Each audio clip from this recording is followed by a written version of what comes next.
పర్యావరణ పరిరక్షణతో పాటు స్వచ్ఛమైన ఇంధన ఉత్పత్తిలో మధ్యప్రదేశ్లోని ఇండోర్ మరోసారి దేశానికి ఆదర్శంగా నిలుస్తోంది.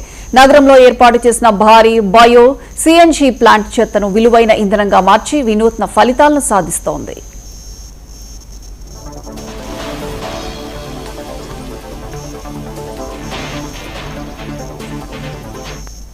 ఈ ప్లాంట్ కు ప్రతిరోజు దాదాపు 1000 టన్నుల సేంద్రియ వ్యర్థాలు చేరుతున్నాయి. సాధారణంగా డంపింగ్ యార్డులకు వెళ్లే ఈ చెత్తను ఆధునిక బయోడైజేషన్ సాంకేతికత ద్వారా శుద్ధి చేసి మీథేన్ వాయువును వెలికితీస్తున్నారు. అనంతరం దాన్ని అధిక నాణ్యత గల బయో సిఎన్జిగా మారుస్తున్నారు.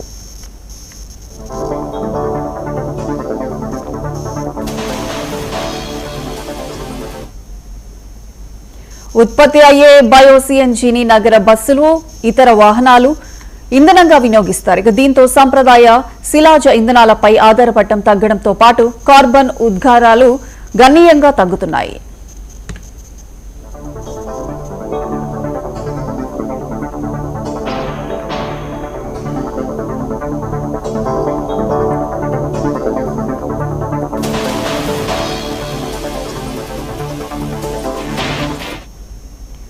ఆసియాలోనే అతిపెద్ద వ్యర్థాల నుంచి ఇంధనం ఉత్పత్తి చేసే ప్లాంట్లలో ఇది ఒకటిగా గుర్తింపు పొందింది. చెత్తను సమస్యగా కాకుండా విలువైన శక్తి వనరుగా మార్చవచ్చని ఇండోర్ మోడల్ నిరూపిస్తోంది. ఈ ప్రాజెక్టు ద్వారా డంపింగ్ యార్డులపై భారం తగ్గడం, కాలుష్య నియంత్రణ, స్వచ్ఛమైన ఇంధన ఉత్పత్తి వంటి అనేక ప్రయోజనాలు లభిస్తున్నాయి. ఒకప్పుడు పర్యావరణానికి ముప్పుగా భావించిన చెత్తే ఇప్పుడు నగర రవాణా వ్యవస్థను ముందుకు నడిపించే శక్తిగా మారుతోంది.